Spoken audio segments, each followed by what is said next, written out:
Thousands of Venezuelans have taken to the streets in defense of the country's sovereignty. It follows the latest measures taken by Washington against the Bolivarian government. From early in the day, people's power organizations, social movements, and labor unions mobilized in cities across Venezuela with banners saying, "Yankee go home." They rejected the U.S. administration's declaration of Venezuela as an extraordinary threat.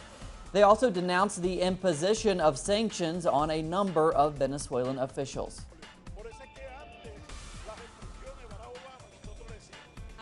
Support for Venezuela's sovereignty has also come from the ALBA Regional Alliance. At a meeting of the group in Caracas, ambassadors from the member countries of the Bolivarian Alliance laid a floral wreath at the tomb of former President Hugo Chavez. After the ceremony, the Cuban ambassador described the U.S. action as a threat to peace in the region. The Venezuelan foreign minister says sanctions would affect everyone in the country. They are contemplating a financial, trade and economic blockade. This will not only be for supporters of the revolution, but business people will also be affected. The sanction laws will affect all Venezuelans, and this demands national reflection and unity. A top general in the United States has denied any involvement in coup plans in Venezuela. Despite that, Commander John Kelly did not rule out the possibility. I mean, I think the opposition, it's gone from being the political opposition to an enemy now, so real restrictions on them.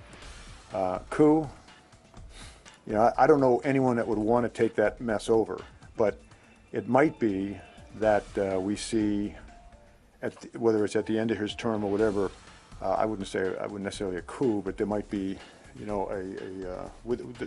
the same ruling party make some arrangements to change leadership. But I certainly am not involved in any way, shape, or form with coup planning. I don't know anyone that is, and I probably would know if someone was. So.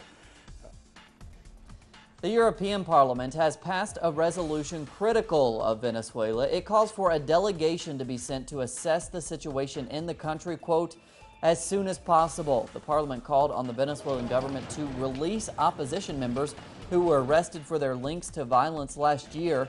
The Parliament statement made no mention of human rights violations by sectors of the opposition.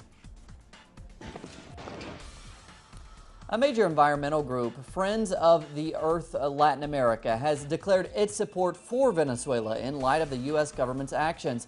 The group said in a public statement, quote, "We call on governments and peoples of the world to remain alert to these new U.S. meddling actions in a sovereign state." It went on, quote, "We support the Bolivarian Revolution and the administration of democratically elected President Nicolás Maduro." Ecuadorian Foreign Minister Ricardo Patiño has confirmed that a special meeting of UNICEF foreign ministers to discuss the U.S. aggression against Venezuela will take place on Saturday. Patiño wrote on his Twitter, quote, "Confirmed extraordinary meeting of foreign ministers of UNICEF will be this Saturday, the 14th of March in Quito at the headquarters of the Secretary General." He added, quote, "In the face of the grave situation we find ourselves, as Eloy Alfaro said, to delay is dangerous."